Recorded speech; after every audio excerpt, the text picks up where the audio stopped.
کہ یہ رسول اللہ صلی اللہ علیہ وسلم نے ان کو حصہ دیا ہے، تو حضرت ابو بکر صدیق رضی اللہ تعالیٰ نے فرمایا کہ کیا اس پر آپ کے پاس کوئی اور بھی پروف ہے؟ تو حضرت محمد بن مسلمہ رضی اللہ تعالیٰ عنہ کھڑے ہوئے اور انہوں نے کہا ہاں میں اس کی گواہی دیتا ہوں کہ ایسا ہی ہوا تھا۔ تو گویا کہ حضرت ابو بکر صدیق رضی اللہ تعالیٰ نے جب وہ حدیث لی تو راویوں کی جانچ پڑتال کی، اس سند کو دیکھا کہ وہ سند کیا حیثیت رکھتی ہے، یعنی مطلب یہ ہے کہ ایک صحابی نے بیان کیا تو فرمایا کہ دوسرا بھی کوئی دلیل دو۔ تو سند کی اہمیت کو حضرت ابوبکر، حالانکہ وہ دور ہی ایسا تھا صحابہ کرام، الصحابۃ کلہم عدول، سارے کے سارے صحابہ عادل ہیں، اس پر تو پوری امت مسلمہ کا اتفاق ہے کہ صحابہ اکرام سارے کے سارے عادل ہیں، لیکن اس کے باوجود حضرت ابوبکر صدیق رضی اللہ تعالیٰ عنہ نے ان سے پوچھا، حدیث کی تحقیق کی، سند کی تحقیق کی۔ اور اسی طرح کی روایت حضرت عمر بن خطاب رضی اللہ تعالیٰ عنہ سے بھی مروی، اور حضرت علی رضی اللہ تعالیٰ عنہ فرماتے ہیں کہ میں جب بھی کسی سے کوئی حدیث سنتا تو میں اس سے قسم لے لیا کرتا۔ ہاں، حضرت ابو بکر صدیق رضی اللہ تعالیٰ عنہ سے میں قسم نہیں لیتا، کیوں؟ اس لیے کہ وہ جب بھی بولتے تو وہ سچ بولتے، سچ کے سوا کچھ نہ کہتے۔ تو اس کا یہ مطلب ہوا کہ حضرت علی رضی اللہ تعالیٰ عنہ بھی جس وقت روایت لیتے تو اس کی جو سند ہوتی تھی اس پر قسم لے لیا کرتے تھے راوی سے۔ تو اس کا مطلب یہ ہے کہ صحابہ کرام بھی سند کو بہت زیادہ اہمیت دیا کرتے تھے۔ اب جو سند کی اہمیت ہے اس پر مزید آگے تابعین اعظام کے اقوال دیکھ لیتے ہیں اور ان کے بعد کے محدثین اکرام کے اقوال دیکھ لیتے ہیں، ہر چیز بالکل واضح ہو جائے گی کہ سند کی اہمیت کیا ہے۔ بعض لوگ حدیث بیان کرتے تو کہتے ہیں جی فلاں کتاب میں امام صاحب ایک نے لکھا ہوا ہے، وہ سند نہیں تو پھر کیا ہے؟ ان کو نہیں تھا پتا جن نے حدیث لکھی ہے۔ میرے بھائی، جب بھی کوئی حدیث ذکر کی جاتی ہے تو سند کی اہمیت ہے، سند کو دیکھا کرو کہ سند ہے کہ نہیں ہے۔ سب سے پہلے سند ہوگی تو پھر اس کے بعد دیکھا جائے گا کہ یہ سند صحیح ہے یا ضعیف ہے، اس کی کیا اہمیت ہے، پھر پتہ چلے گا نا کہ رسول اللہ صلی اللہ علیہ وسلم کا فرمان موجود ہے کہ نہیں۔ ظاہر ہے جس امام نے ذکر کیا ہے انہوں نے کہیں سے سن لیا ہوگا اور اس کو اپنی کتاب میں ذکر کیا۔ میں یہ نہیں کہتا ہوں کہ ائمہ کرام کا احترام نہیں، میں یہ کہتا ہوں کہ جو اصول ہوتے ہیں وہ اصول ہی ہوتے ہیں۔ جب سند ہے تو بات چلے گی، جب سند نہیں ہے تو بات کیسے چل سکتی ہے؟ اس لیے سند کی اہمیت ہے، آگے جا کر آپ کو پتہ چلے گا کہ سند کی حیثیت کیا ہے۔ امام ابن سیرین رحمۃ اللہ تعالیٰ علیہ سند کے حوالے سے فرماتے ہیں ان ھذا العلم دین، یہ علم ایک دین ہے، یعنی سند کا جو علم ہے یہ دین ہے۔ ظاہر ہے کوئی بھی حدیث ہم نے لینی ہے تو وہ دین ہے، اس پر ہم ایمان رکھتے ہیں، اور اس میں جتنے بھی رسول اللہ صلی اللہ علیہ وسلم کے فرامین ہیں جو قرآن پاک میں نہیں ہیں، جن کی وضاحت نہیں ہے یا قرآن پاک میں نہیں ہے، تو وہ حدیث پاک کے ذریعے سے اور اس پر ہم ایمان رکھتے ہیں، تو وہ ہمارے لیے دین ہے۔ فرمایا ان ھذا العلم دین، یہ علم دین ہے، فانظروا عمن تاخذون دینکم، تو تم دیکھو کہ تم اپنا دین کس سے لے رہے ہو، یعنی اس سند کو چیک کر لیا کرو۔ اس کو امام مسلم نے مقدمہ میں ذکر کیا ہے۔ اس کا مطلب ہے کہ سند ایک دین کہا گیا ہے، اور پھر یہ دیکھا جائے گا کہ ہم جس سے دین لے رہے ہیں وہ لوگ کیسے ہیں، وہ سند کیسی ہے، اس چیز کو ہم دیکھیں گے۔ دوسرا امام ابن سیرین دوسری جگہ فرماتے ہیں لم یکونوا یسألون عن الاسناد، لوگ سند کے بارے میں کچھ بھی نہیں پوچھتے تھے، کبھی نہیں پوچھا کرتے تھے کہ سند کیا ہے۔ فلما وقعت الفتنہ، بس جب فتنے واقع ہوئے، قالوا سموا لنا رجالکم، پھر وہ کہنا شروع ہو گئے کہ یہ جس راوی کا تم نام لے رہے ہو نا، ہمیں اس کا تعارف کرواؤ، یہ راوی کون سا ہے، اس کی پہچان کرواؤ ہمیں۔ فَيَنظُرُ إِلَىٰ أَهْلِ السُّنَّةِ فَيُؤْخَذُ حَدِيثُهُمْ، بس جب وہ دیکھتے کہ حدیث بیان کرنے والا اہل سنت ہے تو حدیث کو لے لیتے۔ وَيَنظُرُ إِلَىٰ أَهْلِ الْبِدْعِ فَلَا يُؤْخَذُ حَدِيثُهُمْ، اور اگر دیکھتے کہ کوئی بدعتی ہے تو اس سے حدیث نہیں لیتے۔ اس بات کو امام مسلم نے اپنے مقدمہ میں ذکر کیا ہے، جو امام ابن سیرین سے۔ اس سے معلوم ہوا کہ سند کے سلسلے کی ضرورت پڑ گئی جب فتنے سامنے آنے لگے۔ تو اس کا مطلب کیا ہے؟ اس کا مطلب یہ ہے کہ پھر لوگ اپنی منمانیاں کریں گے، اپنے پاس سے حدیثیں گھاڑ لیا کریں گے، تو پھر اس طرح کے معاملات تو میرے بھائیوں پیدا ہوں گے نا۔ تو اس طرح کے معاملات سے بچنے کا واحد حل سند ہے۔ اگر سند موجود ہے تو پھر آپ سمجھ لیں کہ آپ کے پاس وہ جو بات ہے وہ اتھینٹک ہے۔ حضرت عبداللہ بن مبارک رضی اللہ تعالیٰ عنہ کیا فرماتے ہیں؟ حضرت امام ابن سیرین کے بعد حضرت عبداللہ بن مبارک رضی اللہ تعالیٰ عنہ کا جو فرمان مبارک ہے وہ یہ آپ فرماتے ہیں الاسناد من الدین، اسناد دین کا نام ہے، یعنی سند دین کا نام ہے. وَلَوْلَا الْإِسْنَادُ لَقَالَ مَنْ شَاءَ مَا شَاءَ. اگر سند نہ ہوتی تو پھر جس کا جو دل کرتا وہ کہتا، جو وہ چاہتا وہ کہتا. پھر تو ہر بندہ اٹھ کر کہتا جی یہ حدیث پاک ہے، تو پھر تو مذاق بن جاتا. میرے بھائیوں، سند کے بغیر کوئی چارہ نہیں ہے. ہمارے اسلاف نے یہ بتایا ہے کہ سند دین ہے، اور اس سند کو دین سمجھو. کیوں؟ اس لیے کہ جو حدیث ہے وہ آپ دین کے طور پر لے رہے ہیں، اور اگر سند ہی نہیں وہ صحیح ہوگی تو پھر دین آپ اپنا خراب کر بیٹھیں گے. اس بات کو بھی امام مسلم نے اپنے مقدمہ میں ذکر کیا ہے.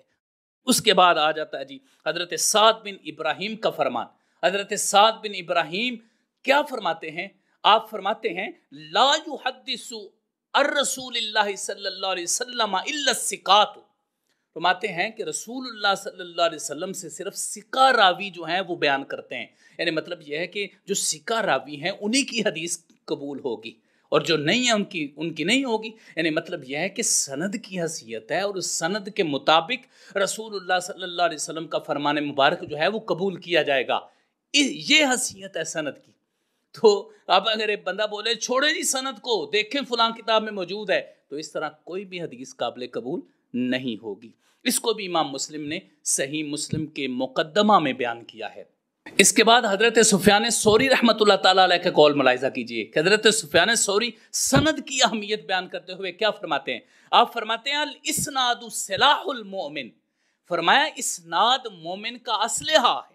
اذا لم یکن معه سلاح، جب اس کے پاس اسلحہ ہی نہیں ہے، فبأي شيء يقاتل، پھر وہ کس چیز کے ساتھ لڑے گا؟ جب مومن کے پاس ہتھیار ہی نہیں ہے تو لڑے گا کیسے؟ اس کا مطلب یہ ہے کہ جب کوئی بھی حدیث بیان کرنی ہو تو اس کے لیے سند ضروری ہے. اگر سند ہی نہیں ہے تو حدیث پر ایمان کیسے رکھ سکتا ہے؟ حدیث کو جان کر. اس لیے میں یہ عرض کرنا چاہوں گا کہ ایسی حدیث جن کی سند کسی کتاب میں موجود نہیں ہے، آپ اس کو اہمیت مت دیا کریں، اس کی طرف مت جایا کریں. ہاں، ایسی کوئی روایت آپ کو اگر ملتی ہے جس کی سند نہیں ہے لیکن باقی حدیث سے اس کو سپورٹ مل رہی ہے اور وہ الفاظ باقی حدیث میں موجود ہے، تو پھر آپ کہہ سکتے ہیں کہ اس سند کے ذریعے سے یہ حدیث قابل قبول ہے. تو میں یہ عرض کرنا چاہوں گا کہ سند کے بغیر کوئی چیز قابل قبول نہیں ہوتی. یہ اس کی اہمیت ہے، ورنہ پھر دشمنان اسلام وار کریں گے اسلام پر. رسول اللہ صلی اللہ علیہ وسلم کے فرامین لوگوں کے سامنے رکھیں گے جھوٹے بنا کے، اور سند ذکر نہیں کریں گے، پھر حملہ ہوگا دین اسلام پر. اور یہ اسناد ہی ایک ایسی چیز ہے جو ہم مکمل طور پر صحیح طریقے سے دین متین ہم تک پہنچاتی اور فراہم کرتی ہے. امام شعبہ بن الحجاج جن کو امیر المومنین فی الحدیث کہا جاتا ہے، وہ حدیث کی سند کے بارے میں کیا فرماتے ہیں؟ فرماتے ہیں انما یعلم صحت الحدیث بصحت الاسناد. فرماتے ہیں کہ حدیث کے صحیح ہونے کا علم جو انسان کو ملتا ہے وہ سند کے صحیح ہونے کے ساتھ ہے. یعنی اگر سند ہوگی اور وہ سند صحیح ہوگی تو حدیث صحیح ہوگی، اگر وہ سند نہیں صحیح ہوگی تو حدیث بھی صحیح نہیں ہوگی. یعنی مطلب یہ ہے کہ اس متن کا سارا مدار سند پر ہے. اس سے واضح ہوتا ہے کہ سند کی اہمیت کیا ہے. سند کے بغیر کوئی بھی بات قابل قبول نہیں ہوتی. یعنی کوئی بھی چیز ہے، کوئی بھی بات ہے، اس کے لیے سند ہوتی ہے. لیکن جہاں پہ سند مل جاتی ہے اور پتہ ہے کہ یہ سند صحیح ہے تو ظاہر ہے پھر اس حدیث پر ہم ایمان بھی رکھتے ہیں. اس کے بعد آ گیا حضرت امام شعبہ بن الحجاج کا دوسرا فرمان. آپ یہ فرماتے ہیں کل حدیث لیس فیہ حدثنا و اخبارنا. ہر وہ حدیث جس میں حدثنا اور اخبارنا کے الفاظ نہیں آتے. یہاں حدثنا اور اخبارنا سے مراد جو ہے وہ یہ اسپیسیفک الفاظ نہیں، یہاں سے مراد سند ہے کہ یہ یعنی جس کی سند موجود نہیں، جس میں لوگوں نے ایک دوسرے سے سنا نہیں ہے، اس کے بارے میں فرمایا وہ ایسے ہی ہے جیسے ایک بندے کے پاس اونٹ موجود ہے لیکن اس کی لگام اس کے پاس نہیں ہے. یعنی وہ اونٹ اس کے کنٹرول میں نہیں ہے. یہ جو بات ہے یہ مقدمۃ المجروحین میں جو میں نے ابھی ذکر کی ہے. اس کے بعد آ گیا جی امام ابن اسیر جزری رحمۃ اللہ تعالیٰ علیہ. امام ابن اسیر جزری رحمۃ اللہ علیہ سند کے حوالے سے کیا فرماتے اعلم ان الاسناد فی الحدیث هو الاصل. فرماتے ہیں کہ حدیث کی جو اصل ہے وہ سند ہے. آپ کوئی بھی حدیث لینا چاہتے ہیں تو اس کی اصل کیا ہے؟ سند ہے. سند کے بغیر کوئی بھی حدیث قابل قبول نہیں ہے. یہ سند کی اہمیت ہے. پھر فرمایا وعلیہ الاعتماد، اور اسی پر ہی اعتماد کیا جائے گا، یعنی جس حدیث کی سند موجود ہوگی اس پر اعتماد کیا۔ یہاں امام شافعی رحمۃ اللہ علیہ کے آخر میں ایک قول آپ کے سامنے رکھنا چاہتا ہوں، انہوں نے کیا فرمایا، مثل الذی یطلب الحدیث بلا اسناد، وہ شخص جو بغیر سند کے حدیث کو لیتا ہے وہ ایسے ہی جیسے رات کی تاریکی میں ہے، یعنی جس کو پتہ ہی نہیں ہے کہ میں نے کس رستے پر جانا ہے اور کس منزل تک میں نے پہنچنا ہے۔ اب یہاں پر میں ایک بات آپ کے سامنے عرض کرنا چاہتا ہوں کہ کوئی بھی بات اس کے لیے سند کا ہونا ضروری ہے، ہمیں اس پر بالکل بحث نہیں کرنی چاہیے۔ باقی رہی بات سند، تو یہ سند اللہ رب العزت کا بڑا فضل و احسان ہے۔ دنیا کا کوئی مذہب، چاہے وہ ہندو مت ہے، بدھ مت ہے، جین مت ہے، تاؤ مت ہے، چاہے وہ کنفیوشنزم ہے، کوئی بھی مذہب ہے دنیا کا، کوئی بھی مذہب ہے، اس مذہب میں سند نہیں پائی جاتی۔ یہ صرف اسلام اور مسلمانوں کا خاصہ ہے کہ جو سند آئی، لوگوں نے کام کیا، لوگوں نے سندیں اکٹھی کی، صرف اس لیے کہ رسول اللہ صلی اللہ علیہ وسلم کے فرامین لوگوں تک پہنچے۔ اب وہ لوگ جو کہتے ہیں جی رسول اللہ صلی اللہ علیہ وسلم کے کو جا کر 200 سال بعد میں حدیثیں جمع ہوئی ہیں تو آپ حدیثوں کو کیسے مانیں گے، ان کو میں یہ بتانا چاہتا ہوں کہ سب سے پہلی بات تو یہ ہے کہ رسول اللہ صلی اللہ علیہ وسلم کے 200 سال بعد حدیثیں جمع ہونا نہیں شروع ہوئی، عہد رسالت میں ہی حدیثیں لکھنا شروع ہو گئے تھے، اور صحابہ و تابعین لکھتے رہے ہیں۔ اور اب اگر آپ سے کتب ستہ کی بات کرتے ہیں تو انہوں نے اپنی پوری ایمانداری کے ساتھ سند پیش کی ہے، اور یہ امت مسلمہ کا خاصہ ہے جو سند پیش کی ہے، اس لیے اس پر کوئی حرف اعتراض نہیں اٹھا سکتا۔ وہ متقین لوگ تھے، وہ صالح لوگ تھے، لہٰذا انہوں نے جو اپنی کتابوں میں حدیثیں جمع کی ہیں وہ ایک مضبوط ذرائع اور مضبوط طریقے سے انہوں نے ان کو جمع کیا ہے، اس لیے اس بنیاد پر کوئی بھی حدیث کا انکار نہیں کر سکتا۔